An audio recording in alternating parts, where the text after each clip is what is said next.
내 세상이 끝났을 때 두려움과 어둠 이유 모를 답답함이 내 생명을 짓누를 그때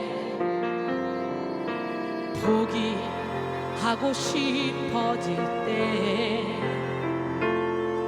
외로움과 품들로 썩어가는 세상 속에 무기력히 내가 던져질 때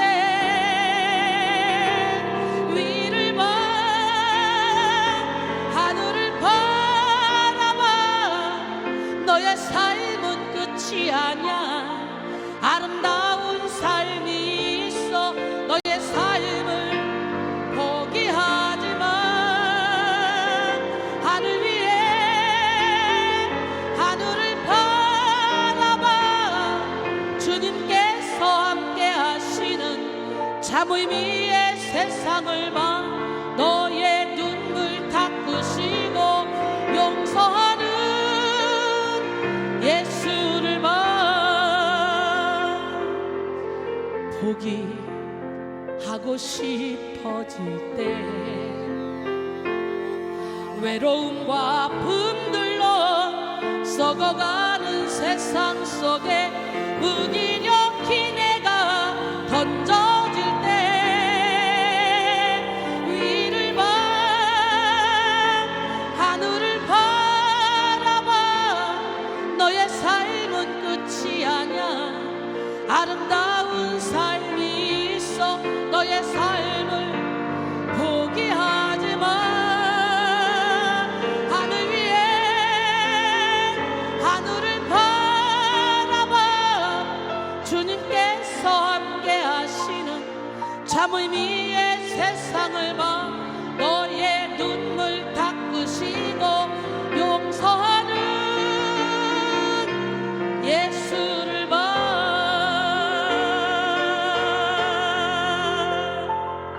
할렐루야.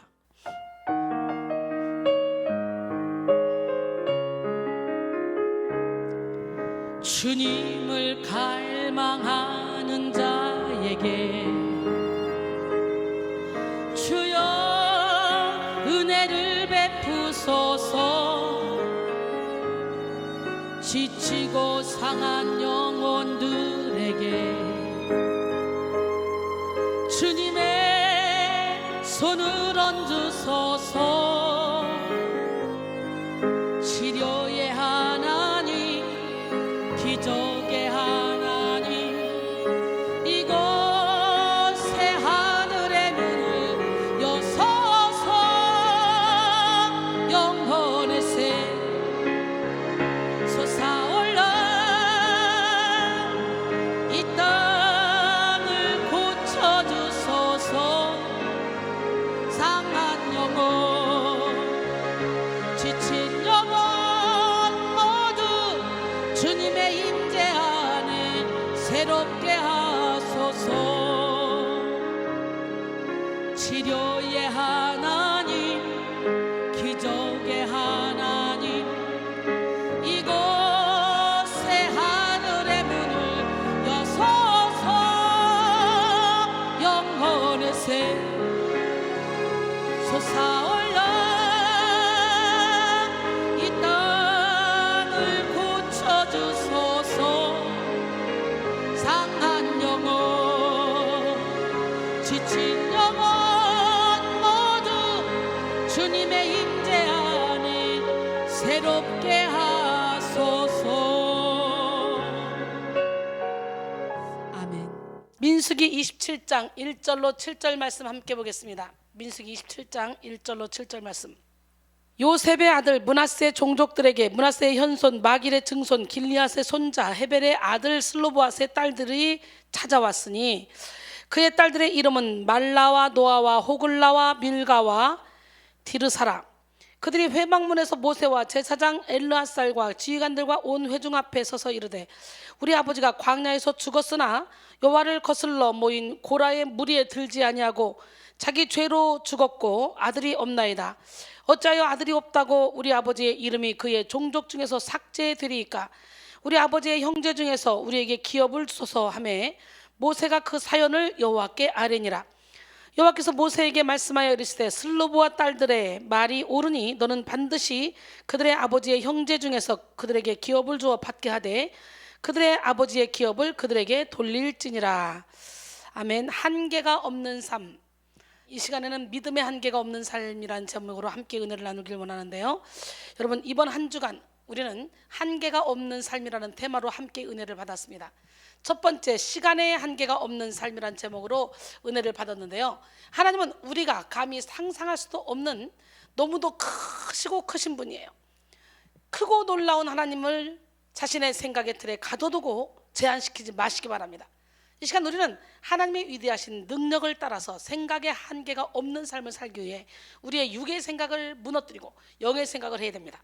교만한 육의 생각을 무너뜨리고 겸손한 영의 생각을 해야 되고, 굳은 육의 생각을 무너뜨리고 창조적인 영의 생각을 해야 합니다. 또한 이기적인 육의 생각을 무너뜨리고 하나님의 뜻을 구하는 영의 생각을 해야 합니다. 이 시간 여러분 모두가 한계가 없는 삶을 살게 하는 성령의 인도를 받아서 생각의 한계가 없는 삶을 살고 이 땅에서도 천국을 누리시기를 바랍니다. 그리고 두 번째 시간, 사랑의 한계가 없는 삶이라는 제목으로 은혜를 나눴습니다. 예수님의 사랑의 너비와 길이와 높이와 깊이가 어떠함을 깨달아 사랑의 한계가 없는 삶을 살기를 원합니다. 예수님은 당신이 십자가에 못 박혀 죽으면서 사람들을 용서하고 사랑한 것처럼 너희도 그렇게 서로 사랑하고 용서하라 그랬고, 하나님은 당신이 독생자 예수를 내주고 사랑한 것처럼 그렇게 서로가 사랑하라 그랬어요. 하나님을 가장 뜨겁게 만나는 그 순간이 바로 한계에 부딪히는 순간이에요. 내 힘으로 살던 사람들이 하나님을 뜨겁게 체험하고 나면 철저히 나에 대해서 절망을 하게 되죠. 인생의 한계를 느끼게 되는 거예요. 지금 우리는 과학 문명 의술이 아무리 발달해서도 이 코로나19라는 작은 바이러스의 한계에 걸려서 전 세계가 지금 혼란에 빠져 있습니다. 인간이 아무리 발달해도 작은 바이러스 하나도 잡지 못하는 무익한 인간, 무능한 인간이라는 걸 우리는 알아야 돼요. 한계가 있는 인간이라는 걸 알아야 돼요. 인간은 나름대로 열심히 인생을 읽어보기 위해서 달려가다가 한계를 만나면 절망하고 넘어지죠.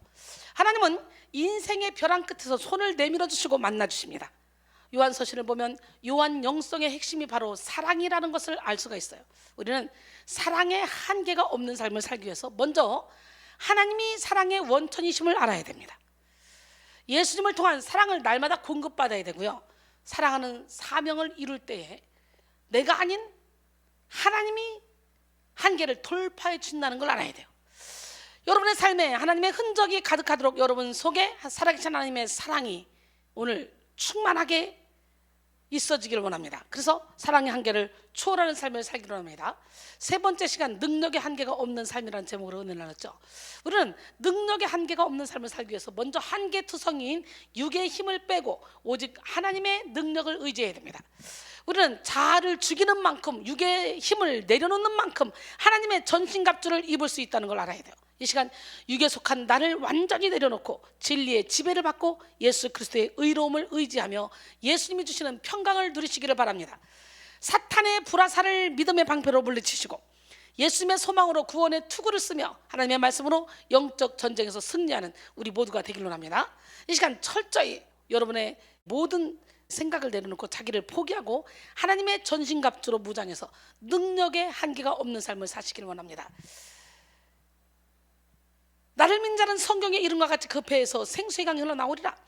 내가 진실로 진실로 너에게 이르노니 나를 민 자는 내가 하는 일을 그도 할 것이요 또한 이보다 더 큰 일도 하리라.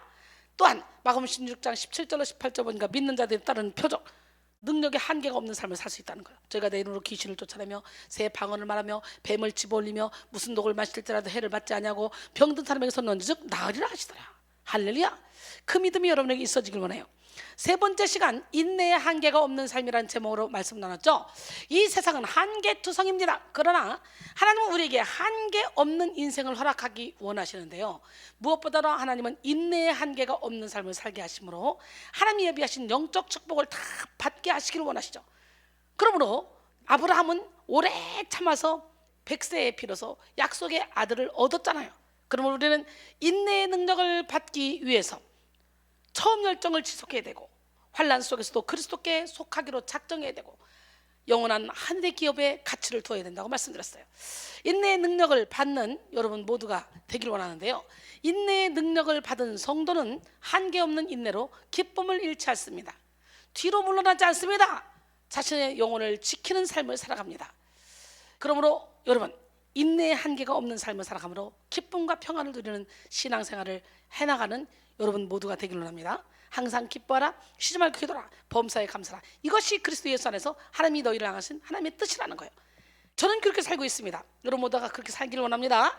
그리고 5번째 시간으로 비전의 한계가 없는 삶이라는 제목으로 함께 은혜를 나눴죠.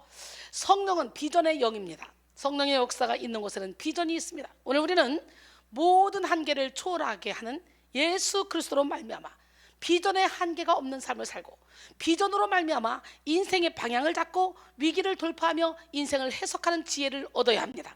우리 교회가 하나님께서 맡겨준 그 비전 때문에 이런 고난 가운데서도 얼마든지 복음을 증거하며 마음껏 하나님의 일을 하며 오히려 더 코로나 기간에 더 큰 일을 행하고 있지 않습니까? 비전이 있기 때문에, 꿈이 있기 때문에, 위기를 돌파하며 인생을 해석하는 지혜를 얻었기 때문에 이 고난 중에도 우리는 기뻐할 수 있는 거예요. 하나님은 하나님의 비전을 품은 자에게 하나님의 동력자로서의 영광과 권세를 주십니다. 그러므로 우리는 어떤 절망적인 상황 속에서도 불가능을 가능하게 하는 하나님의 능력을 의지해서 비전의 털을 넓히고 달란트를 개발하며 예배를 통해 비전을 위한 능력을 받고 심지를 견고하게 해야 된다 그랬어요. 이 시간 여러분 모두가 성령으로 말미암아 비전의 한계가 없는 삶을 살아 하나님의 그 무한한 능력, 세상에 무가치한 모든 능력을 버리고 하나님의 무한한 능력과 축복을 누리시길 바랍니다. 그리고 오늘은 한계가 없는 삶, 마지막 시간으로 믿음의 한계가 없는 삶이라는 제목으로 은혜를 나눌 거예요. 이 시간 명절 끝날 곧 큰 날에 부어주시는 생수의 은혜를 맛보시기를 소원합니다. 요한복음 7장 37절로 39절, 명절 끝날 곧 큰 날에 예수께서 서서 외쳐 이르시되 누구든지 목마르거든 내게로 와서 마시라. 나를 믿는 자는 성경의 이름과 같이 그 배에서 생수의 강이 흘러나오리라 하시니 이는 그를 믿는 자들이 받을 성령을 가리켜 말씀하신 것이라 그랬어요. D.F. 핫지는 하늘은 나의 한계를 결정하지 않는다. 한계를 결정하는 것은 자신이다 라고 했습니다. 또한 토바 베타는 한정된 마음이 무한함을 제약한다 라고 했어요. 또 나폴레옹 힐은 우리가 한계라고 인정하는 것 외에는 한계란 없다 라고 했죠. 사실 우리 인간이 살면서 느껴지는 한계는 사실적 한계보다는 생각의 한계, 마음의 한계, 인식의 한계일 경우가 더 많습니다. 즉 나 스스로가 만드는 한계가 대부분이라는 것이죠. 실제로 인생의 가장 큰 적이 바로 누구냐? 나입니다. 나. 외부에 있지 않습니다. 내 안에 적으로부터 해방돼야 돼요. 나를 죽여야 돼요. 우리는 반드시 나 자신이라는 한계를 깨트려야 됩니다. 잠언 4장 23절에 모든 지킬 만한 중에 더욱 내 마음을 지키라. 생명의 근원이 이에서 남이라 그랬어요. 독일의 소설가 헤르만 헤세의 데미안 중에 나오는 글입니다. 새는 알에서 나오려고 투쟁한다. 알은 세계다. 태어나려는 자는 하나의 세계를 깨뜨려야 한다. 이제 막 부활을 앞둔 새알이 있습니다. 어미새의 입장에서 알의 껍질은 아주 약해 보이죠. 그러나 알 속에서 이제 막 태어나려고 하는 새끼 새에게는 그 껍질이 도무지 엄두가 나지 않는 거대한 두려움 자체입니다. 그러나 반드시 그 두려움의 한계, 즉 알의 껍질을 깨뜨려야만 새로운 세계를 맞이할 수가 있어요. 이처럼 사람은 누구나 자신의 능력 밖의 일을 만날 때의 한계를 느끼고 두려워합니다. 알을 스스로 깨뜨리면 병아리가 되지만 사람이 깨뜨려버리면 그거는 후라이가 되는 거예요. 그러니까 얼마든지 사람이 깨뜨릴 수 있지만 스스로 깨뜨리고 나와야 된다는 거예요. 고난도 마찬가지예요. 자기 스스로 뚫고 나와야 영적 거장이 되는 거지. 남이 그 고난의 문제 앞에서 다 해결해주면 이 사람은 여전히 나약한 인간이 돼서 작은 고난 앞에서도 고통스러워하는 거죠. 하나님은 이제 더는 할 수 없다, 더 이상은 나갈 힘이 없다 라고 탄식하는 인생의 한계선상 가운데 놀라운 기적을 예비하십니다. 도저히 내 힘으로 안 될 것 같은 인생의 한계 가운데 전능하신 하나님을 향한 확실한 믿음을 가져야 될 줄 믿습니다. 에레미야 33장 2절로 3절, 일을 행하시는 여호와, 그것을 만들어 성취하신 여호와, 그의 이름을 여호와라는 이가 이와 같이 이르시는도다. 너는 내게 부르짖어라. 내가 내게 응답하겠고 내가 알지 못하는 크고 은밀한 일을 내게 보이리라 그랬어요. 마가복음 9장 23절에 보니까 예수께서 이르시되 할 수 있거든요. 무슨 말이냐? 믿는 자에게는 능히 하지 못할 일이 없느니라. 믿음의 한계를 넘어서는 기적의 주인공이 되기를 원합니다. 인생의 한계의 벽을 깨뜨리는 힘이 바로 하나님을 향한 확실한 믿음. 요한복음 14장 12절에 내가 진실로 진실로 너에게 이르노니 나를 믿는 자는 내가 하는 일을 그도 할 것이요 또한 그보다 큰 일도 하리니 이는 내가 아버지께로 갑니다. 할렐루야. 믿는 자들에 따른 표적이 기가 막히죠. 저희가 내 이름으로 귀신을 쫓아내며 새 방언을 말하며 뱀을 집어올리며 무슨 독을 마셔도 해를 받지 아니하고 병사람의 손은 즉 나으리라. 이것이 믿는 자에 따른 표적이에요. 마가복음 16장 17절로 18절 말씀. 이 말씀이 여러분에게 이루어지기 위해서 믿음의 한계가 없는 삶을 살기를 원합니다. 빌립보 4장 13절에 내게 능력 주시는 자 안에서 내가 모든 것을 할 수 있느니라. 우리는 확실한 믿음을 가지고 각자가 직면한 한계의 껍질을 깨뜨려야 됩니다. 종교개혁자들은 구원을 얻을 수 있는 참된 믿음에는 세 가지 요소가 있다고 했습니다. 첫째, 노티티아, 즉 지식정보입니다. 둘째, 아센수스인데요, 즉 동의입니다. 셋째, 피두시아, 신뢰, 행함입니다. 참된 믿음은 이 세 가지 중에서 어떤 하나를 선택하는 것이 아니라 이 세 가지 모두를 포함한 것입니다. 반면 가짜 믿음은 이 세 가지 요소를 분리합니다. 그리고 이 중 한두 가지만 있어도 믿음이 완성된다고 합니다. 그러나 아니에요. 예를 들어 지식과 정보와 동의만 있다고 해서 믿음이 완성되는 것이 아니에요. 믿음이 있다면 반드시 행함이 따라야 됩니다. 행함이 포함되어 있지 않는 믿음은 귀신들도 가지고 있습니다. 야고보서 2장 17절 그리고 26절에 보면 이와 같이 행함이 없는 믿음은 그 자체가 죽은 것이라. 영혼 없는 몸이 죽은 것 같이 행함이 없는 믿음은 죽은 것이니라 그랬어요. 그래서 우리는 믿음이 무엇인지 잘 알아야 합니다. 이 시간 말씀의 거울에 비추어 여러분의 믿음을 점검해 보시기 원합니다. 고린도서 13장 5절에 너희는 믿음 안에 있는가? 너희 자신을 시험하고 너희 자신을 확증하라. 예수 그리스도께서 너희 안에 계신 줄을 너희가 스스로 알지 못하느냐? 그렇지 않으면 너희는 버림받은 자니라 그랬어요. 사실 죄악된 본성을 지닌 인간은 연약합니다. 아무리 노력해도 스스로 온전할 수 없는 치명적 한계를 지닌 존재가 바로 인간이죠. 우리는 이 사실을 결코 간과해서는 안 됩니다. 그래서 하나님은 때로 우리의 교만을 깨뜨리기 위해서 고난을 허락하시는데요, 우리 힘으로 감당할 수 없는 고난, 그 인생의 한계 끝에서 우리는 우리 자신의 비참함의 실체를 보게 되고 그리고 결국은 두 손 들고 하나님께 가게 되죠. 여러분, 고린도서 1장 8절로 9절 형제들아, 우리가 아시아에서 당한 환난을 너희가 모르기를 원하지 아니하노니 힘에 겹도록 심한 고난을 당하여 살 소망까지 끊어지고 우리는 마치 우리 자신이 사형 선고를 받은 줄 알았으니 이는 우리로 자기를 의지하지 말고 오직 죽은 자를 다시 살리시는 하나님만 의지하게 하심이라. 또한 고린도전서 4장 9절에 보니까 하나님이 우리를 죽이기로 작정된 자처럼 끄트머리에 뒀다는 거예요. 그래서 천사와 사람에게 구경거리가 되게 했다는 거죠. 이렇게 한계선상에 가야 손을 들게 돼 있어. 인간이 잘 나갈 때 주님 앞에 전적으로 인생을 맡기면 얼마나 좋을까. 그 지혜로운 성도는 잘 나갈 때 주님이 부르심을 받고 오면 모든 삶의 운전대를 주님께 확 맡겨드리고 주님이 인도하신 대로 그냥 따라갑니다. 저 역시 영적인 고난을 통해 하나님을 만났죠. 그리고 영적인 고난을 통해 하나님 만나서 영적인 결박이 다 풀리고 난 다음에 저는 어떻게 해요? 그 뒤로는 성령께서 이렇게 해라 저렇게 해라 저렇게 해라 그러면 나의 모든 것을 배설물로 여기고 앞만 보고 달려오다 보니까 어느 순간에 25년째 이 사역을 하고 있어요. 그러면서 항상 기뻐하고 즐거워하고 행복하게 이 사역을 해왔습니다. 고난을 고난으로 여기질 않았어요.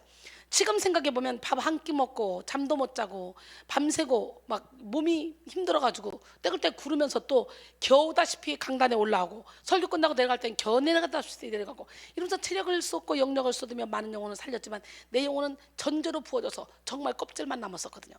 아, 이제 내 체력은 다 했나 보다 라고 생각했지만 하나님이 인생 60에 다시 한번 제게 새 힘을 주시고 지금 보세요. 청바지 입고 야 지금 이제 20대 청년이 부럽지 않잖아요. 세상에 제가 청바지를 27짜리를 입었잖아요.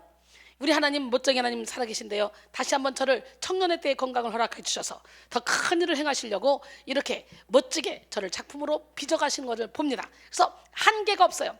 예수 안에 있으면 건강의 한계도 없고 비전의 한계도 없고 이순이 봐, 집사 때부터 평신도 때부터 700개 성전을 세우라는 비전을 받고 달려가서 여기까지 왔잖아요. 비전의 한계도 없고 믿음의 한계도 없습니다. 믿는 자에 따른 표적이 저를 통해 많이 나타나고 있잖아요. 여러분 모두가 다 기적의 주인공이 되기로 합니다. 고난이 문제가 아니라 고난의 의미를 모르는 게 문제예요. 고난의 대명사로 불리우는 욥은 당대의 의인이라 불리울 만큼 신실한 사람이었습니다. 그러나 하나님이 보시기에는 그 역시 비워져야 할 자기 의와 교만이 있었습니다. 그래서 하나님은 사랑하는 욥에게 고난을 허락하시죠. 그토록 믿음이 좋아 보였던 욥도 고난의 용광로 속에 들어가니까 자기 의와 변명, 온갖 불신앙의 말들을 쏟아놓기 시작합니다. 욥기 3장부터 시작해서 자기가 태어남을 저주하는 것부터 시작하여 31장까지 자신의 뜻을 굽히지 않고 자신을 막 변호합니다. 그리고 결국 욥기 42장에 이르러 자신의 한계를 깨닫고 하나님 앞에 항복하죠. 욥기 42장 1절로 4절, 욥이 여호와께 대답하여 이르되 주께서는 못하실 일이 없사오며 무슨 계획이든지 못 이루실 것이 없는 줄 아오니 무지한 말로 이치를 가지는 자가 누구니까? 나는 깨닫지도 못한 일을 말하였고 스스로 알 수도 없고 헤아리기도 어려운 일을 말하였나이다. 내가 말하겠사오니 주는 들으시고 내가 주께 묻겠사오니 주여 내게 알게 하옵소서. 그랬어요. 이때 깨달았어요. 욥이 빨리 자신의 한계를 깨달았다면 욥기는 4장으로 끝났을 것입니다. 깨닫는 것이 은혜입니다. 그러나 극심한 고난을 통해 욥이 얻게 된 소중한 선물도 있습니다. 그 선물 중 하나가 뭔 줄 알아요? 자신의 미천함과 무지한 죄인임을 정확하게 깨닫게 된 것이죠. 우리가 은혜 속에 들어가면 들어갈수록 내가 죄인 중에 괴수라고 고백했던 사도 바울처럼 우리도 나의 죄를 깨닫게 되는 거예요. 그렇기 때문에 의인은 단 한 명도 없다는 걸 알게 되는 거지. 오늘 이 시간에 여러분 모두가 다 기적의 주인공이 되기 위해서 다시 한번 말씀의 빛을 받으시고 여러분이 죄인이란 걸 깨달아서 하나님 앞에 회개하는 시간이 되기를 원합니다. 욥이 자신의 감당할 수 없는 고난 앞에서 때로는 자신의 태어난 날을 저주하기도 하고 하나님께 거칠게 항변하기도 했지만 그럼에도 불구하고 여전히 욥의 아내 또 욥의 새 친구 그리고 젊은 사람 엘리후보다 욥이 더 우위에 있는 것은 욥이 하나님께 소망을 두고 하나님의 응답을 바라보며 실제적으로 끊임없이 하나님 앞에 나갔다는 거예요. 이렇게 변명을 하면서 자기 의를 드러내면서도 하나님 곁을 떠나지 않고 하나님 앞에 있었다는 거예요. 욥기 23장 8절로 10절 보니까 그러나 내가 앞으로 가도 그가 아니 계시고 뒤로 가도 보이지 아니하며 그가 왼쪽에서 일어서나 내가 만날 수 없고 그가 오른쪽으로 돌이키시나 배울 수 없구나. 그러나 내가 가는 길을 그가 아시나니 그가 나를 단련하신 후에는 내가 순금같이 되어 나오리라 그랬어요. 아무리 힘들어도 하나님 앞에서 몸부림치는 사람은 결국 하나님이 허락하신 결말을 얻게 된다는 걸 오늘 욥기를 통해 알 수가 있죠. 욥은 자신 안에 아직 버리지 못한 의가 있다는 것을 깨닫기 위해서 엄청난 시간과 고난을 견뎌야 했지만 그 속에서 어떻게든 하나님 안에서 결론을 얻고자 몸부림을 쳤죠. 이런 과정을 통해 욥은 실제적인 하나님을 알고 자신의 실체를 알게 되었어요. 욥기 42장 5절로 6절 내가 주께 대하여 귀로 듣기만 하였사오나 이제는 눈으로 주를 배웁나이다. 그러므로 내가 스스로 거두어들이고 티끌과 제 가운데서 회개하나이다. 할렐루야. 여기서 회개하나이다에 해당하는 히브리어는 나함인데요, 이것은 본래 못못을 슬프게 생각하다라는 뜻입니다.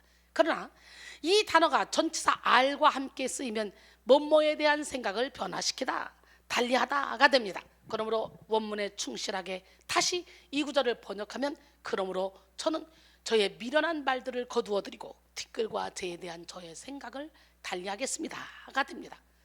자신의 고난 속에 실제적인 하나님을 만난 욥의 내면에는 자기 정체성의 갱신이 이루어진 것입니다. 욥은 여전히 티끌과 재 같은 미천한 자이지만 이제 하나님께 묻고 대답을 듣는 대화 파트너로 서 있습니다. 더 나아가 하나님의 세상 섭리 속에 새 창조의 책임적 존재로 부름을 입고 있는 것입니다.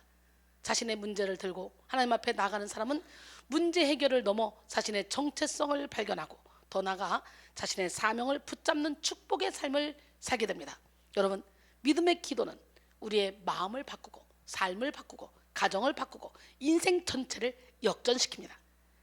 믿음의 기도를 하는 지혜로운 성도가 되기를 원합니다. 우리는 인생의 한계선상에 섰을 그때를 오히려 강력한 기도의 시간으로 삼아야 되는 거예요. 더 많이 아프고 더 많이 고통스러울수록 더 강력하고 더 적극적인 기도로 하나님 앞에 나가는 우리 모두가 되기를 원합니다. 포기하지 않는 기도, 끈질긴 기도, 영혼을 온전히 쏟아내는 진실한 기도로서 하나님의 보좌를 움직이는 우리 모두가 되기를 원합니다. 욥처럼 우리는 한계 없는 인생을 살기 위해 먼저 우리 자신의 한계를 철저히 깨닫고 인내해야 합니다. 하나님은 때로 우리가 정말 아파하는 과정과 피하고 싶은 일들을 만나게 해서라도 우리의 한계를 절실하게 깨닫게 하십니다. 하나님이 개입하시지 않으면 자신의 한계를 깨닫고 절제하거나 하나님의 도우심을 구하는 믿음을 발휘할 수가 없습니다. 1969년 아폴로 11호가 발사되어 인류 최초로 달에 착륙했습니다. 그때 닐 암스트롱 등 우주인들이 달에 착륙한 장면이 전 세계에 증거되었는데요. 대단한 사건이었지만 사실은 마쿠가 뭐냐? 배우예요, 배우. 이 겉으로 드러나지 않는 뒷면을 마쿠라고 하는데, 이 마쿠에서 담당자들은 뼈를 말리는 긴장 가운데 있었어요. 실패하면 우주인들의 목숨을 담보할 수 없을 뿐만 아니라 투자된 막대한 비용을 날리게 되기 때문이죠. 일반인에게 잘 알려져 있지 않지만 당시 케네디와 함께 우주 계획을 주도하던 과학자가 베르너 폰 브라운이라는 사람인데요. 그는 독일 출신 미국의 과학자로 신실한 크리스천이었습니다. 그는 아폴로 11호를 발사하기 직전에 이렇게 고백했습니다. 우리는 인간이 할 수 있는 모든 일에 최선을 다했습니다. 앞으로 할 수 있는 일은 하나님께 기도하는 것뿐입니다. 이렇게 말했어요. 이것은 철저히 인간의 한계를 인정하고 이 모든 일을 주관하시는 분이 하나님이심을 인정하는 고백이었죠. 아폴로 계획은 성공했습니다. 폰 브라운은 그 성공이 단순한 인간의 과학적 승리가 아니라 하나님의 은혜였다고 고백합니다. 인간은 아무리 노력해도 한계를 가질 수밖에 없습니다. 우리가 노력하지만 인생의 그 모든 결과의 주도권은 하나님께 달려 있다는 거죠. 잠언 16장 9절에 사람이 마음으로 자기의 길을 계획할지라도 그 걸음을 인도하시는 이는 여호와시니라. 할렐루야. 잠언 21장 31절에 사울나를 위하여 마병을 예비하거니와 이김은 여호와께 있느니라 그랬어요.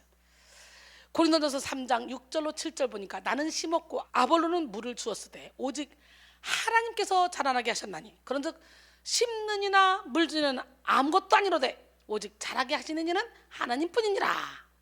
할렐루야. 사랑하는 성도 여러분, 하나님은 우리의 토기장이가 되십니다. 토기장이가 흙으로 어떠한 토기를 만들고자 하든지 그것은 절대적으로 토기장이의 마음에 달려 있는 거예요. 로마서 9장 21절에 토기장이가 진흙 한 덩이로 하나는 귀 있을 그릇을 하나는 천 있을 그릇을 만들 권한이 없느냐 그랬어요. 하나님은 고난을 통해 우리가 하나님만 바라보게 하시고 그 고난을 통해 우리의 좁은 생각의 한계, 믿음의 한계를 깨뜨려 버리십니다. 그리고 이전과는 비교할 수 없는 차원이 다른 인생, 성령의 인도를 받는 한계가 없는 인생으로 빚어가십니다. 우리는 오직 예수 그리스도 안에서만 한계 없는 인생을 살 수 있습니다. 예수 그리스도는 십자가를 통해 완전한 구원을 예비하셨고 우리에게 성령을 보내주셨습니다. 성령은 성도 안에 내주하시며 끊임없이 성도의 삶을 인도하시기 때문에 성령의 인도함을 받는 자들은 결코 사탄이 만든 한계 속에 갇혀 살지 않습니다. 인생의 모든 한계를 초월하여 하나님이 예비하신 영육간의 형통의 축복을 누리며 살게 되죠. 하나님의 은혜로 제가 날마다 생각의 한계, 체력의 한계, 시간의 한계, 인간관계의 한계까지도 초월하여 주님께서 맡기신 사명에 올인하며 살아가고 있지 않습니까? 저는 아무것도 아니지만 저의 존재 자체를 십자가에 못 박고 온전히 주님께 제 인생을 맡겨드렸을 때 주님은 저에게 말할 수 없는 영육간의 축복을 부어주셨고 그리고 저를 축복의 통로로 십자가 전달자로 사용해 주셔서 저를 통해 수많은 영혼들을 치료하시고 결박을 풀어주시며 진리 안의 자유 가운데 거하게 하십니다. 제 안에는 성령께서 부어주시는 끊임없는 열정과 사랑 그리고 기쁨과 감사가 넘쳐납니다. 날마다 나는 행복해, 나는 기뻐, 나보다 행복한 사람 있으면 나와봐. 제가 이렇게 선포하며 다니잖아요. 저는 제가 받은 이 주님이 주신 축복, 기쁨, 평강을 여러분 모두가 다 받기 원하며 제가 누리는 이 귀한 행복을 여러분 모두가 누리시기를 바랍니다. 에베소 1장 17절로 19절 우리 주 예수 그리스도의 하나님 영광의 아버지께서 지혜와 계시형을 너희에게 주사 하나님을 알게 하시고 너희 마음의 눈을 밝히사 그의 부르심의 소망이 무엇이며 성도 안에서 그 기업의 영광이 풍성함이 무엇이며 그의 힘의 위력으로 역사심을 따라 믿는 우리에게 베푸신 능력의 지극히 크심이 어떠한 것을 너희로 알게 하시기를 구하노라. 할렐루야. 하나님은 오늘 이 한 타임의 예배 가운데서도 믿는 자 속에서 강력하게 역사하실 줄 믿습니다. 베드로서 3장 8절로 9절 사랑하는 자들아 주께는 하루가 천년 같고 천년이 하루 같다는 이 한 가지를 잊지 말라. 주의 약속은 어떤 이들이 더디다고 생각하는 것 같이 더딘 것이 아니라 오직 주께서는 너희를 대하여 오래 참으사 아무도 멸망하지 아니하고 다 회개하기에 이르기를 원하시느니라. 우리 모두 다 십자가 전달자가 되고 영혼의 샘물을 많이 마시셔서 여러분의 영혼에서 생수가 터져나기를 원합니다. 영혼의 샘, 우리 영혼의 샘 백성교회 찬양입니다.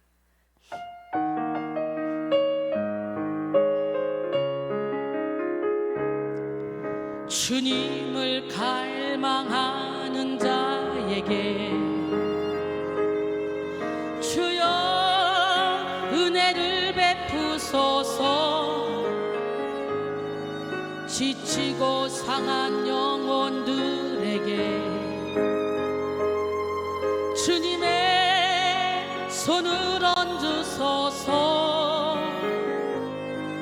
치료의 하나님, 기적의 하나님, 이곳에 하늘의 문을 여소서. 영혼의 새 솟아올라 이 땅을 고쳐주소서. 상한 영혼, 지친 영혼 모두 주님의 임재 안에 새롭게 하소서. 치료의 하나님, 기적의 하나님, 이곳에 하늘의 문을 여소서. 영혼의 새 솟아올라 이 땅을 고쳐주소서. 상한 영혼, 지친 영혼 모두 주님의 임재 안에 새롭게 하소서. 아멘. 오늘 본문에 주된 내용은 슬로보아서의 딸들에 대한 이야기입니다. 오늘 본문의 배경은 이스라엘 백성들이 40년의 광야 생활을 마치고 하나님이 약속하신 젖과 꿀이 흐르는 가나안 땅에 들어가기 직전입니다. 하나님의 명령에 따라 모세는 20세 이상의 남자를 조사해서 계수했는데요, 60만 1730명에게 제비를 뽑아 땅을 분배했습니다.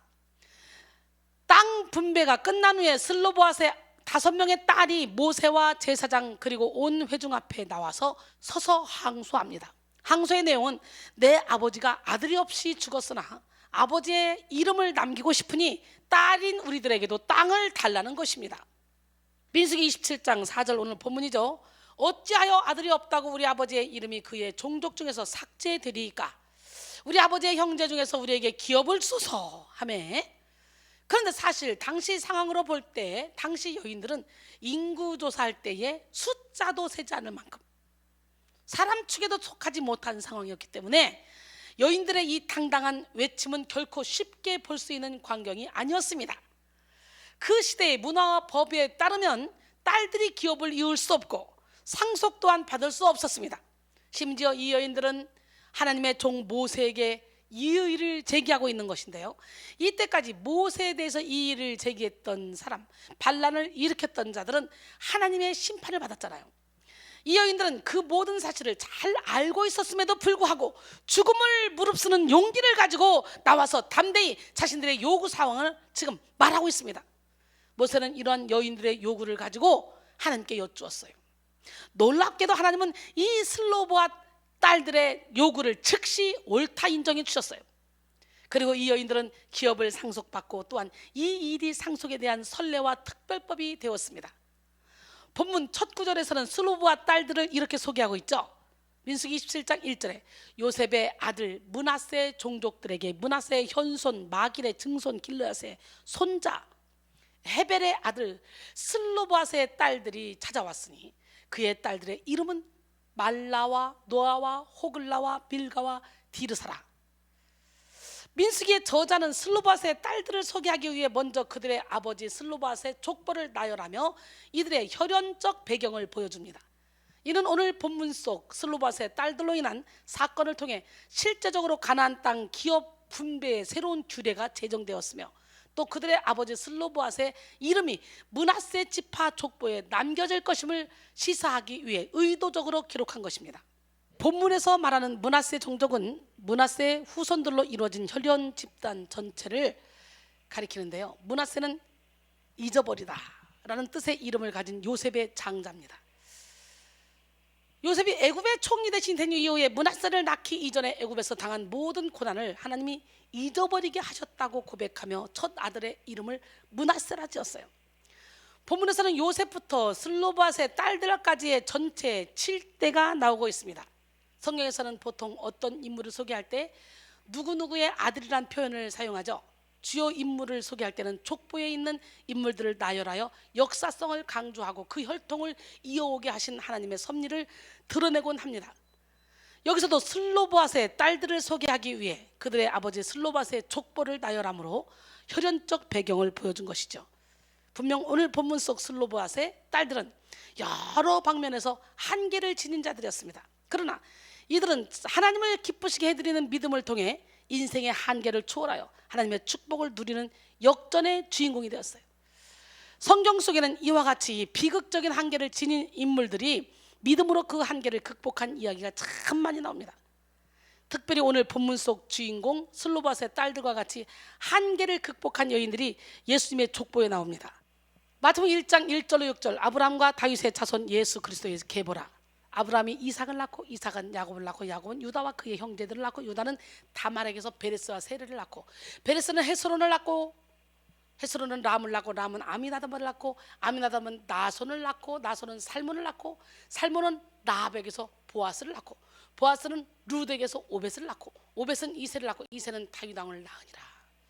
다윗은 우리아의 아내에게서 솔로몬을 낳고 이 예수님의 족보에 나오는 다말, 라합, 룻 그리고 우리아의 아내 밧세바 이 4명의 여인이 공통점이 뭡니까? 치명적인 약점과 한계를 지녔다는 점입니다. 다말은 일찍이 남편이 죽어 미망인이 되었는데요. 유다 가문의 대를 잇겠다는 결단으로 시아버지와의 동침을 계획하고 실행에 옮긴 여인입니다. 말하면 근친상간의 죄를 범한 것으로 말하기도 참 민망한 그런 스토리를 지녔습니다. 라합은 기생이라는 직업 자체로 부끄러운 한계를 지닌 존재였어요. 기생, 창녀는 도덕적으로 망가질 대로 망가진 여성으로서 사회에서 제일 비천한 신분이었죠.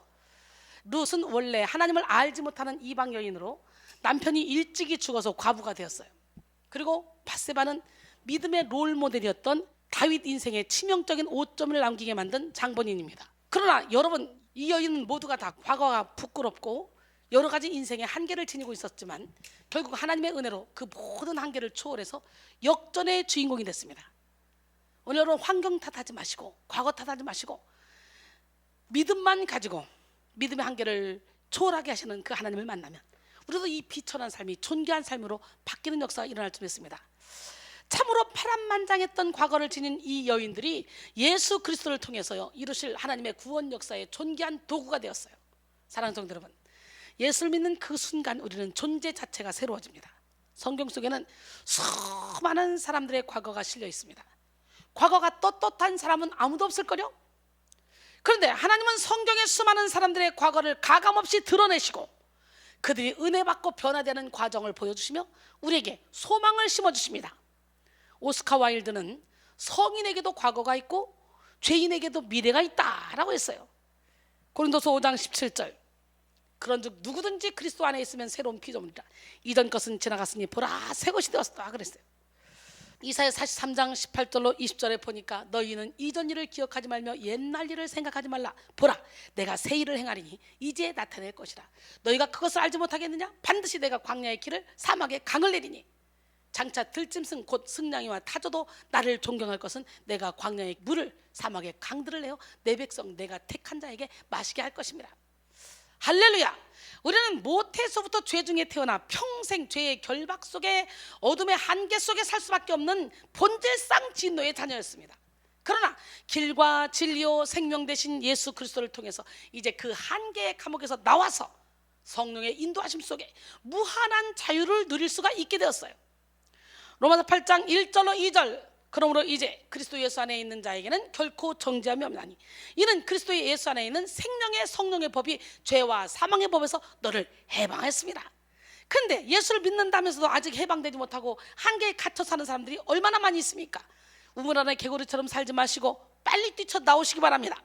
그럼 우리는 이 시간 예수를 의지해서 우리 인생에 대한 모든 편견과 오해가 만든 한계를 깨뜨려야 됩니다. 그리고 예수 그리스도 안에서 무한한 가능성을 소망하며 살아야 됩니다. 그렇다면 이제 본격적으로 슬로바 딸들이 믿음으로 자신들의 한계를 초월하게 된 과정을 살펴보기를 원합니다. 슬로바 딸들이 믿음의 한계가 없는 삶을 살았던 비결은 비참한 현실 앞에 주저앉지 않고 먼저 하나님 앞에 나아갔기 때문이에요. 현실과 하나님을 동떨어져 생각하는 그리스도인들이 참으로 많습니다. 그래서 비참한 현실을 어떻게든 은혜로 뚫고 나가려는 사람들에게 오히려 믿는 사람들조차 현실은 현실이야 하면서 부정적인 생각을 심어주기도 하죠. 그러나 하나님은 우리 삶의 모든 시간과 경험과 사건을 주관하시는 분입니다. 1967년 이스라엘 총리로서 연립 내각을 이끌었던 여자 정치가가 있었어요. 그녀는 중동 평화를 위해서 무진 애를 썼습니다. 누구보다 열심히 살았고 국민들이 잘 살 수 있도록 최선을 다해 노력했습니다. 그녀의 이름은 골다 메이어. 사람들은 그녀가 죽은 후에야 12년 동안이나 백혈병을 앓고 있었다는 사실을 알게 됐어요. 때때로 골다 메이어 총리는 자기의 약점에 대해서 이렇게 말했다고 합니다. 저는 제 얼굴이 못생긴 것을 참으로 다행스럽게 생각합니다. 저는 일반적인 다른 사람과 비교해 봤을 때 너무나 못났기에 열심히 기도했고 정말 최선을 다해 공부했습니다. 나의 이러한 연약함은 나에게뿐 아니라 이 나라에도 무한한 도움을 주었습니다. 우리의 약점과 실망은 곧 하나님의 부르심입니다 라고 말했다 그래요. 골다 메이어 너무 멋지지 않습니까? 정말 대단하지 않습니까? 골다 메이어가 한계가 없는 삶을 산 것이죠. 사도시대 이후에 가장 영향력 있고 가장 유능한 설교자로 평가되는 찰스 스펄전. 이 찰스 스펄전의 인생은 마냥 푸른 초장이 펼쳐지는 삶이 아니었어요. 그는 그의 사역의 방향을 비판하는 많은 목사들과 언론의 공격을 받아야 했고 이와 관련하여 침례교 연맹으로부터 징계를 받기도 했습니다.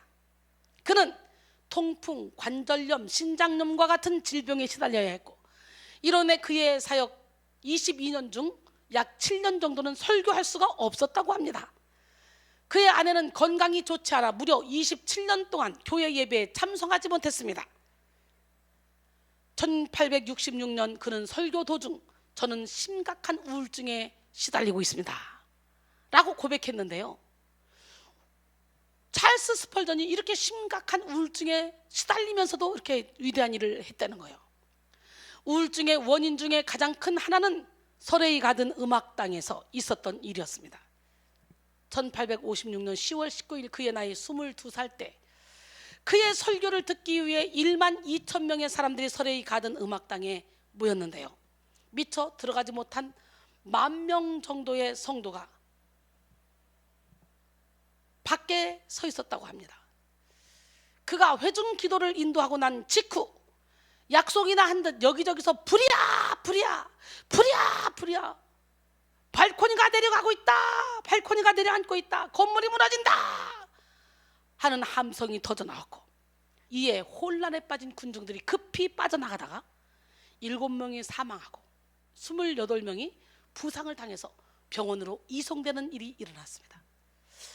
언론은 이 사건을 대대적으로 보도하며 스펄전을 공격했고 그는 큰 충격과 좌절에 빠졌습니다. 그러나 그는 자신의 우울증을 믿음으로 극복하고 그의 평생에 200권의 책을 쓰고 수천 편의 설교를 했습니다. 믿는 자라면 찰스 스펄전을 모르는 사람이 없을 거예요. 좋은 말씀들을 얼마나 많이 인용합니까?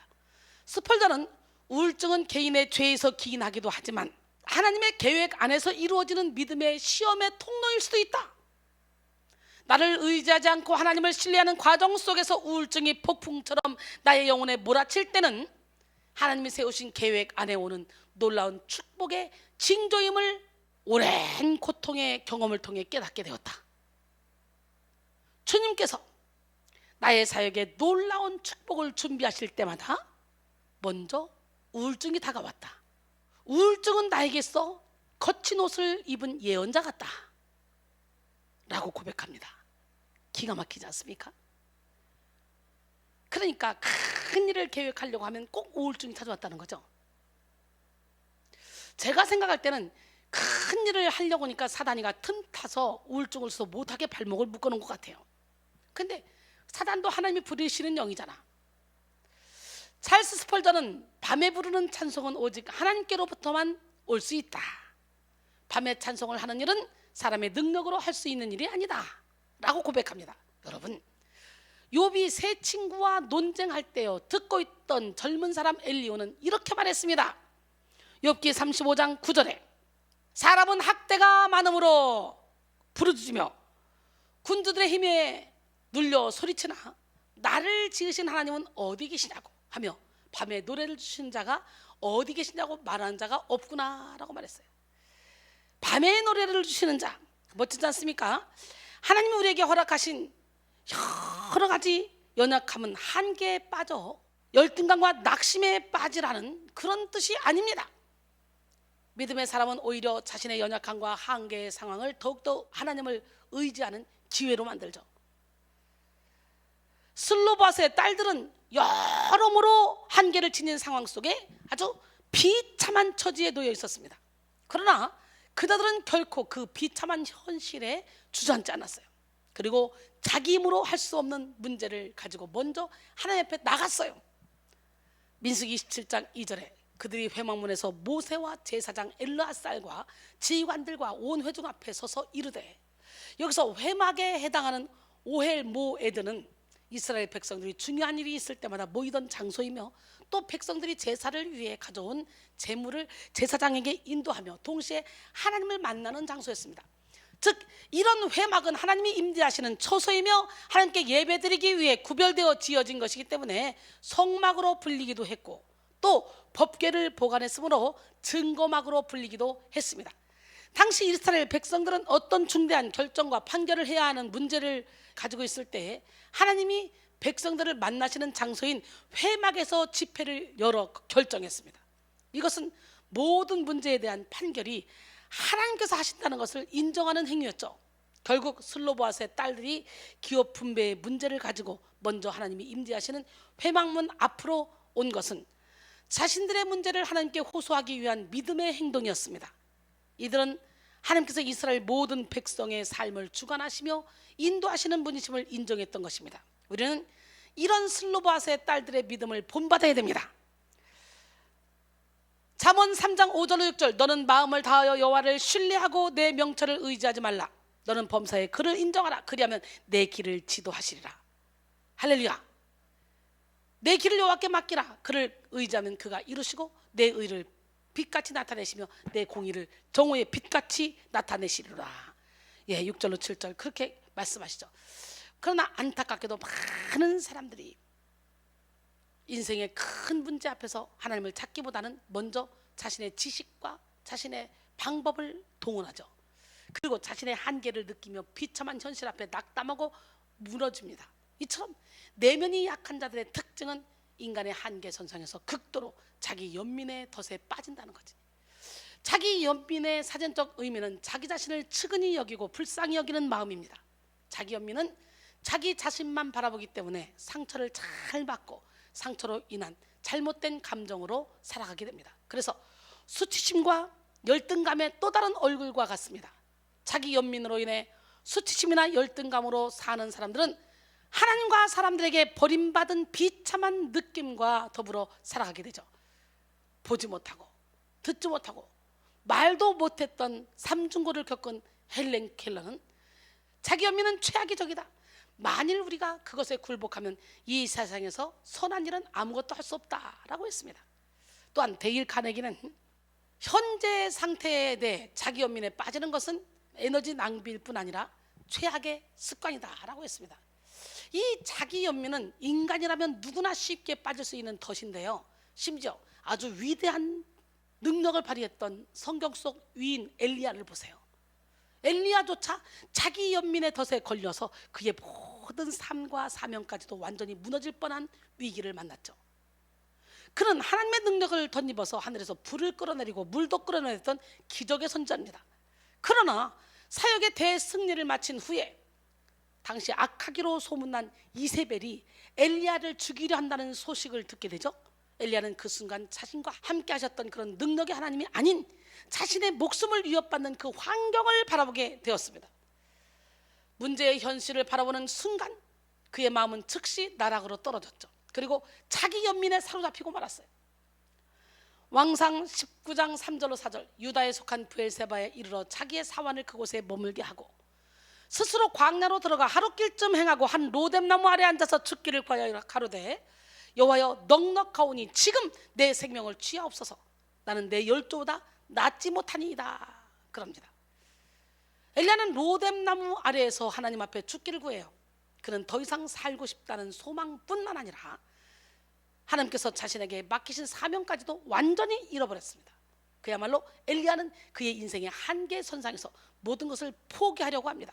그러나 여러분, 하나님은 우리가 인생의 끝이라고 생각하는 그 한계 선상에서 정말 포기하고 싶은 바로 그때에 가장 큰 기적을 예비하십니다.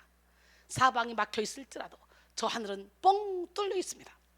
이 시간 문제의 현실을 바라보던 우리의 시선을 돌려서 살아계신 하나님 저 위를 보시고 하나님을 바라보시길 원합니다.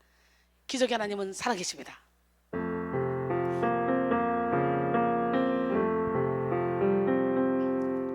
내 세상이 끝났을 때 두려움과 어두움 이유 모를 답답함이 내 생명을 짓누를 그때 포기하고 싶어질 때 외로움과 품들로 썩어가는 세상 속에 무기력히 내가 던져질 때 위를 봐 하늘을 바라봐 너의 삶은 끝이 아니야. 아름다운 삶이 있어. 너의 삶을 포기하지 마. 하늘 위에 하늘을 바라봐 주님께서 함께 하시는 참 의미의 세상을 봐. 너의 눈물 닦으시고 용서하는 예수를 봐. 포기하고 싶어질 때 외로움과 품들로 썩어가는 세상 속에 무기력히 내가 던져질 때 위를 봐 하늘을 바라봐 너의 삶은 끝이 아니야. 아름다운 삶이 있어. 너의 삶을 포기하지 마. 하늘 위에 하늘을 바라봐 주님께서 함께 하시는 참 의미의 세상을 봐. 너의 눈물 닦으시고 용서하는 예수를 봐.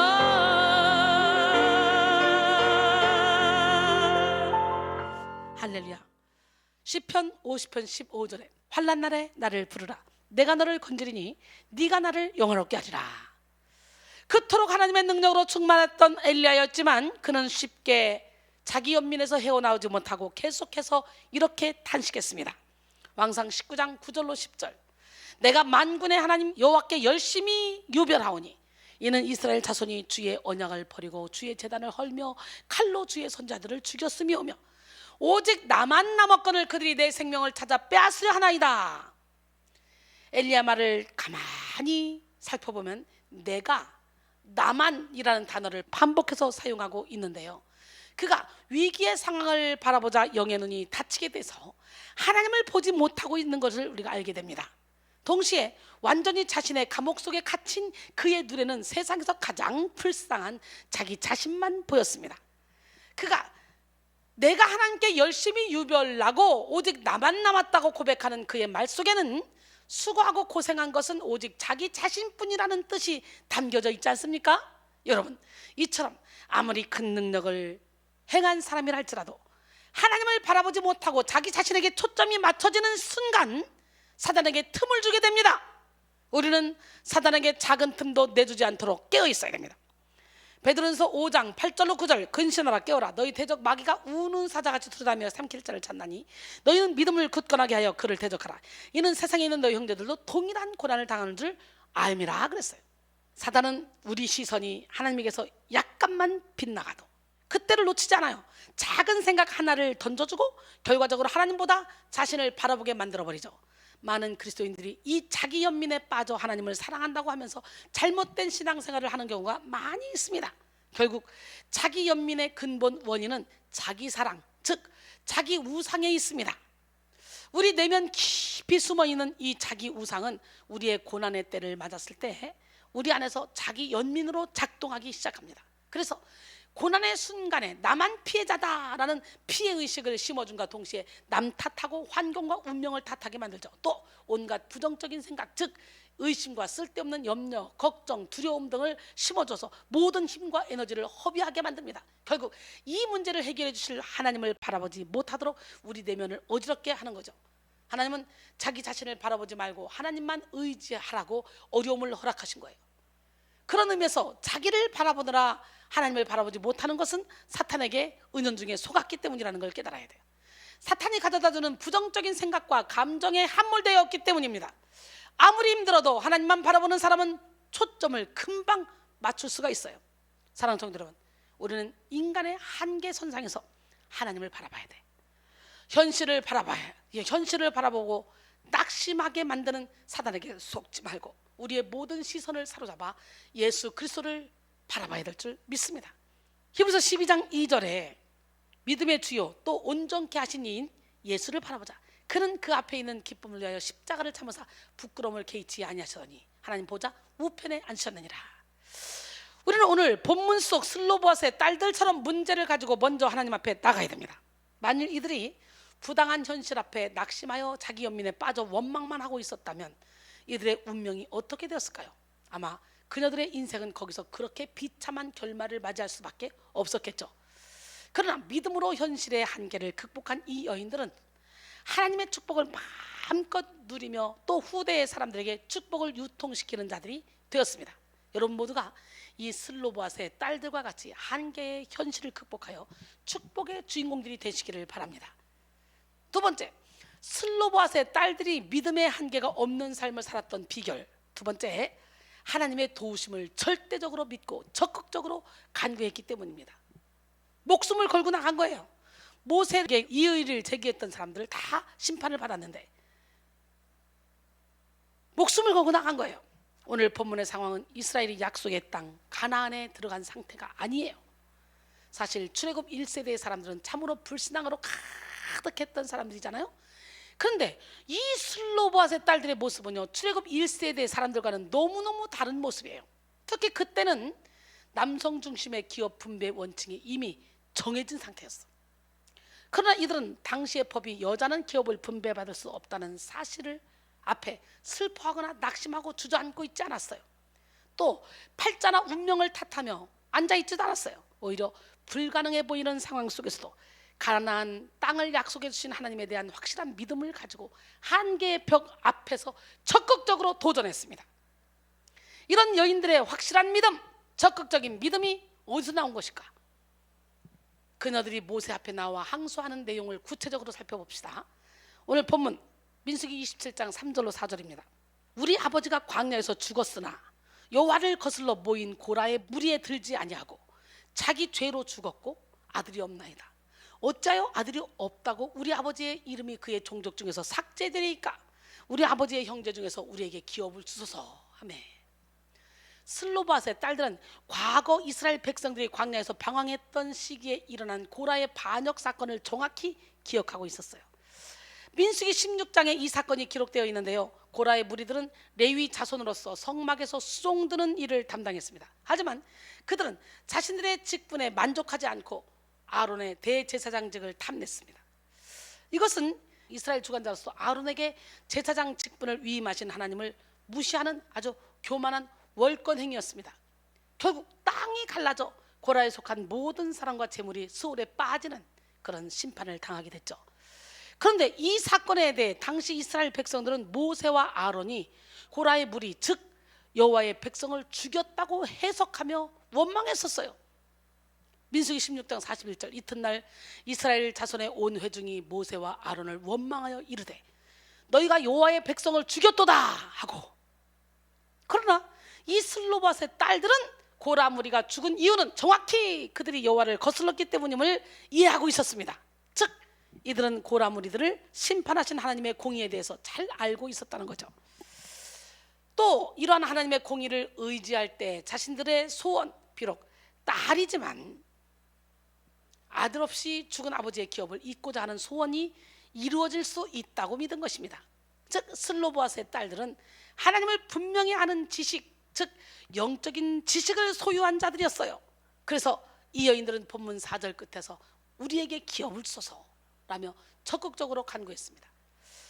영국의 유명한 신학자인 제임스 패커는 하나님을 아는 지식이라는 책에서 신앙인의 삶은 결국 하나님을 아는 지식에서 출발한다고 강조했는데요, 바로 하나님을 아는 지식이 하나님을 향한 확실한 믿음, 적극적인 믿음을 만들어냅니다. 스가랴 4장 6절로 7절, 그가 내게 대답하여 이르되 여호와께서 스룹바벨에게 하신 말씀이 이러하니라. 만군의 여호와께서 말씀하시되 이는 힘으로 되지 아니하며 능력으로 되지 아니하고 오직 나의 영으로 되느니라.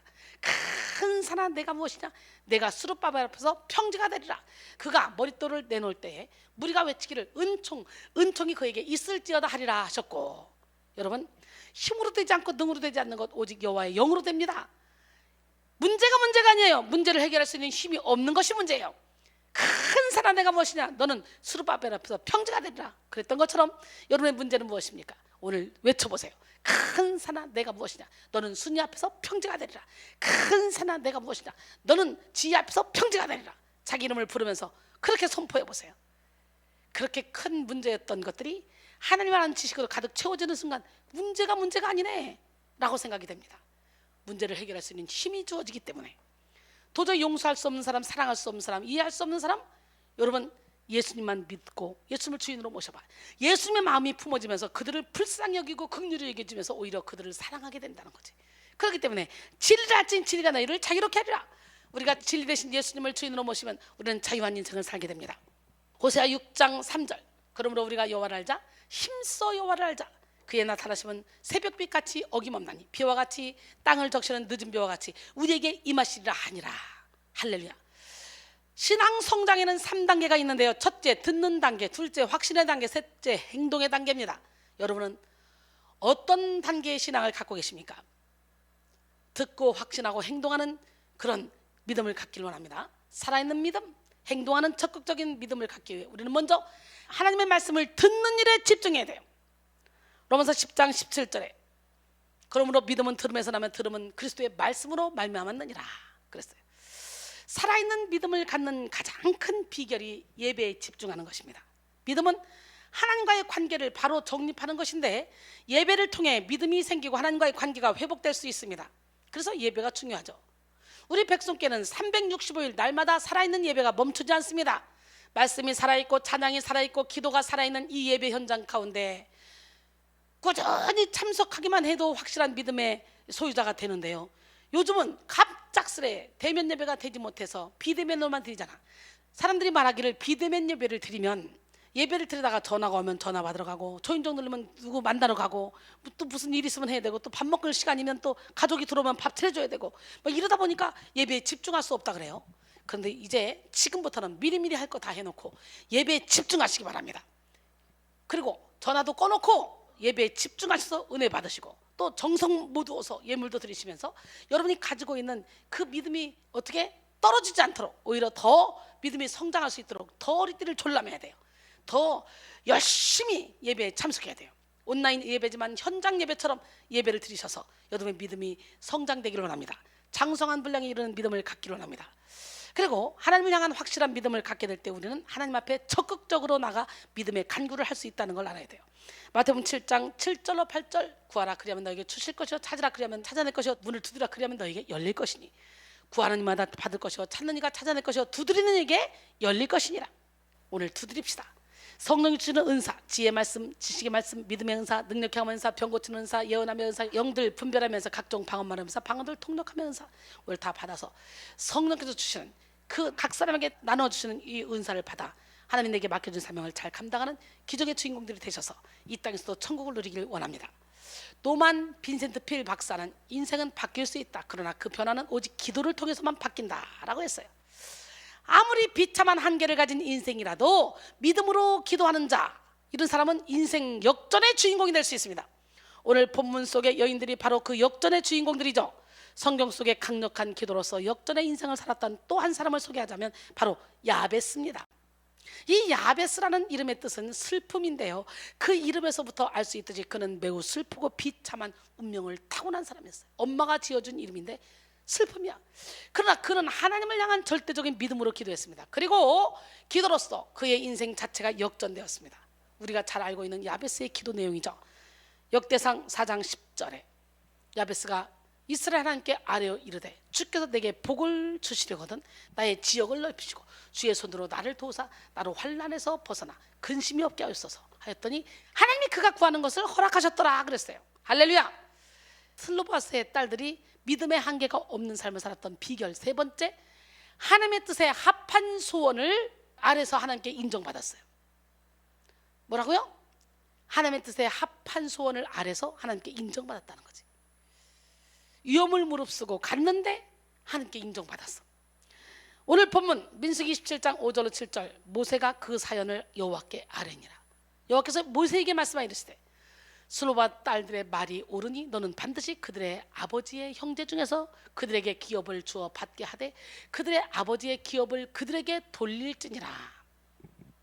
모세는 슬로바 딸들의 소송에 대해 자기 스스로의 생각과 경험에 비추어 판단하지 않고 그대로 하나님 앞에 가지고 나갔습니다. 원어로 보면 오늘 본문에서 계속성을 강조하는 계속적 와우가 사용되고 있는데요, 이로써 하나님은 슬로밧의 딸들의 요청에 대해 즉각적으로 응답해 주셨음을 알 수가 있습니다.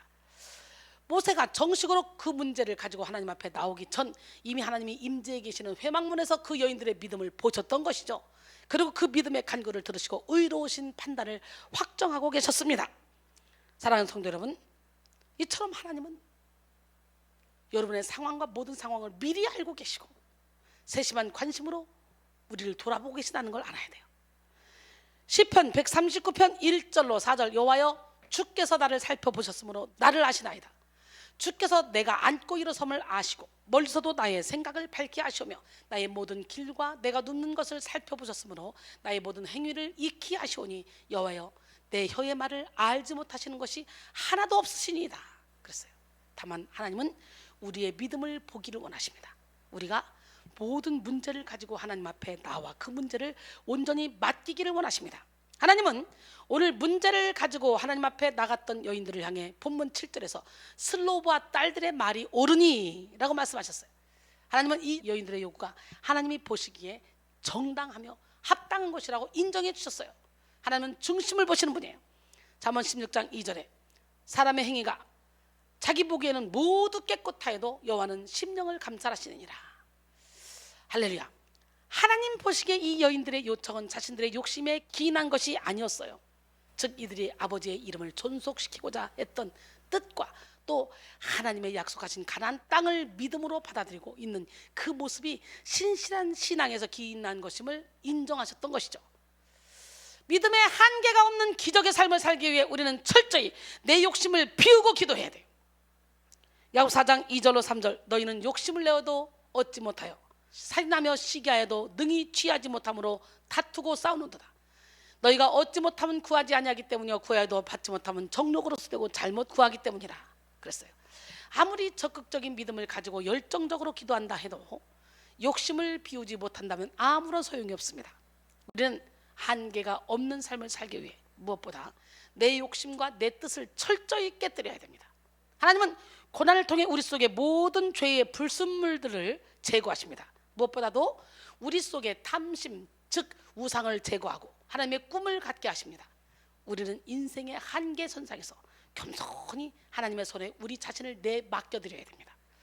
토기장이 되신 하나님의 손에 우리의 견고한 자아와 욕심이 철저히 깨뜨려져서 온전히 하나님의 뜻에 합한 소원을 가져야 됩니다. 우리의 품은 뜻이 진정 하나님의 뜻과 같아질 때에 우리는 한계를 초월하는 기적의 인생을 살아갈 수가 있습니다.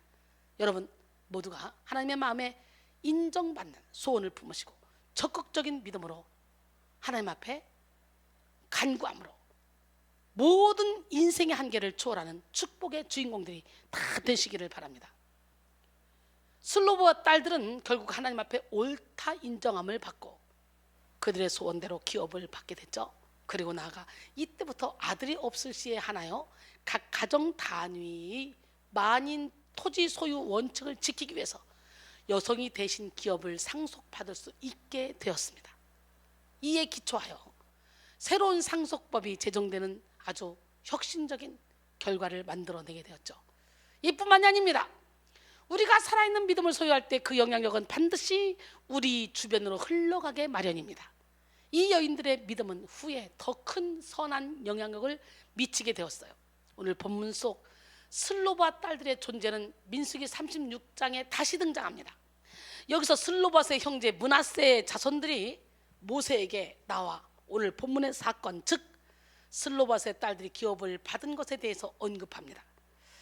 민수기 36장 1절로 2절 요셉 자손의 종족 중 므낫세의 손자 마길의 아들 길르앗 자손 종족들의 수령들이 나와 모세와 이스라엘 자손의 수령된 지휘관들 앞에 말하여 이르되 여호와께서 우리 주에게 명령하사 이스라엘 자손에게 제비 뽑아 그 기업의 땅을 주게 하셨고 또 여호와께서 우리 주에게 명령하사 우리 형제 슬로보앗의 기업을 그의 딸들에게 주게 하셨은즉 이렇게 말하고 있죠. 오늘 본문 민수기 27장에서 슬로보앗의 딸들이 모세에게 나와 기업을 달라고 요청했을 때에 사실 므낫세 자손들은 별 생각이 없었어요. 이들은 당시 대다수의 이스라엘 사람들과 같이 하나님이 약속하신 땅 가나안에 대한 믿음도 소망도 갖지 않았었어요. 그러나 이들은 믿음으로 약속의 땅 가나안의 기업을 요청하는 슬로보앗의 딸들을 보았습니다. 그리고 실제로 민수기 27장에서 36장까지 오는 과정 중에 가나안 땅으로 접근하게 되었죠. 어느새 모압 평지에 이르렀고 강만 건너가면 가나안 땅을 앞두고 있는 상황이에요. 바로 이때 므낫세 자손의 남자들이 급해지기 시작했습니다. 다급한 마음으로 모세를 찾아와서 이렇게 이야기합니다. 민수기 36장 3절로 4절 그들이 만일 이스라엘 자손의 다른 지파들의 남자들의 아내가 되면 그들이 누구냐? 슬로바 딸들이에요. 지금 기업을 받았잖아.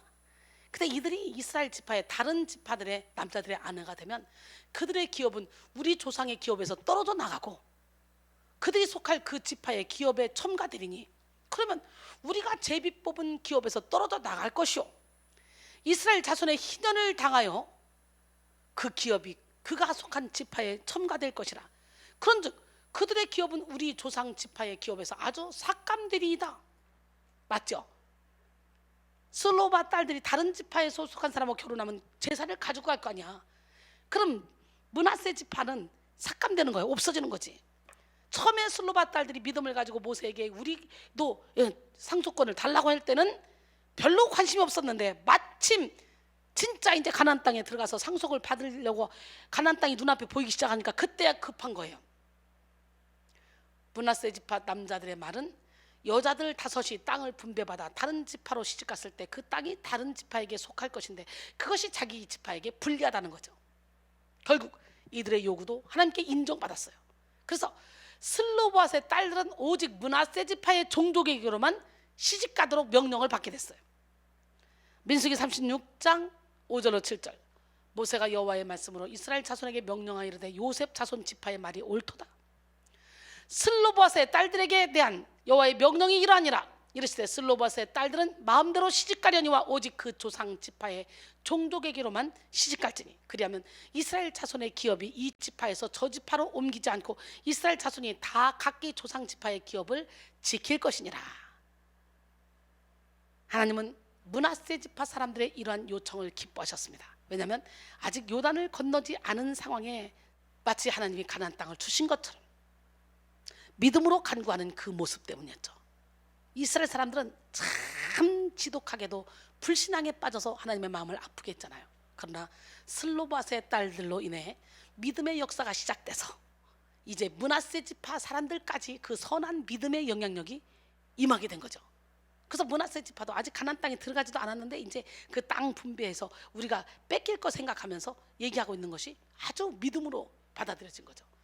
이 여인들은 므낫세 지파의 잠자는 믿음을 깨웠습니다. 할렐루야! 우리 모두 다 슬로보앗의 딸들의 믿음을 가지고 우리도 잠자는 우리 가족들의 믿음을 깨우고 잠자는 우리 주변의 이웃들의 믿음을 깨우는 축복의 통로가 되길 원합니다. 하나님을 기쁘시게 하는 것은 우리의 성취나 업적이 아니라 하나님의 뜻을 알고 믿음으로 간구하며 하나님께 나아가는 우리의 모습입니다. 믿음으로 우리에게 허락된 모든 상을 받아 누리는 우리 모두가 되기를 원합니다. 히브리서 11장 6절. 믿음이 없이는 하나님을 기쁘시게 하지 못하나니 하나님께 나간 자는 반드시 그가 계신 것과 또한 그가 자기를 찾는 자들에게 상 주시심을 믿어야 할지니라. 할렐루야. 결론적으로 오늘은 한계가 없는 삶 테마 마지막 시간으로 믿음의 한계가 없는 삶이란 제목으로 함께 은혜를 나눴습니다. 오늘 본문 속 슬로바스의 딸들은 여러 방면에서 한계를 지닌 자들이었어요. 그러나 이들은 하나님을 기쁘시게 해드리는 믿음을 통해 인생의 한계를 초월하여 하나님의 축복을 누리는 역전의 주인공이 되었죠.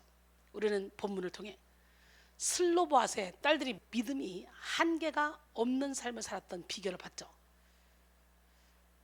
슬로보앗의 딸들이 믿음의 한계가 없는 삶을 살던 비결 첫 번째, 비참한 현실 앞에 주저앉지 않고 먼저 하나님 앞에 나갔다.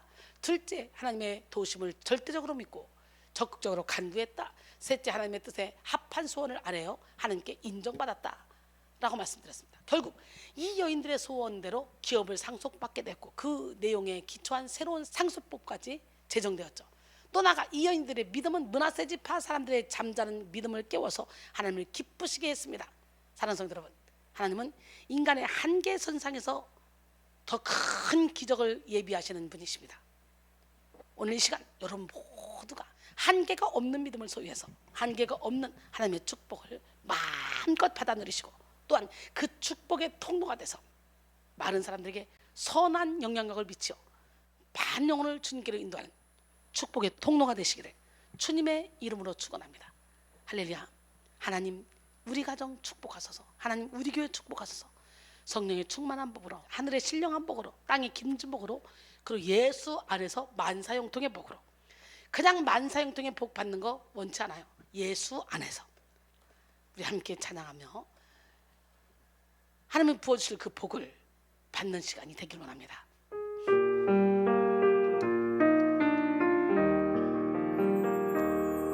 하나님 우리 가정 축복하소서. 하늘의 신령한 복으로 하나님 우리 가정 축복하소서. 땅에 기름진 복으로 가득히 채워주소서. 가득히 채워주소서. 주님의 사랑 주님의 평안 주님이 주시는 기쁨 자손 대대로 주님의 축복 영원히 주시옵소서.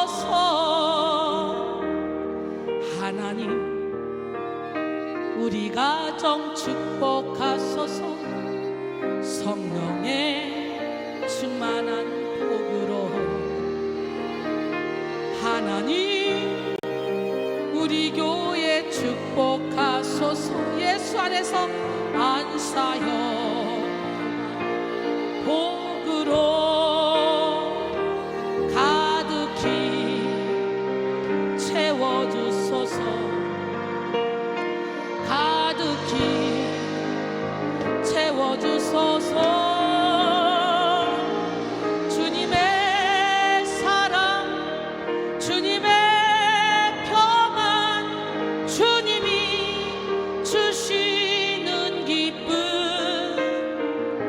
자손 대대로 주님의 축복 영원히 주시옵소서.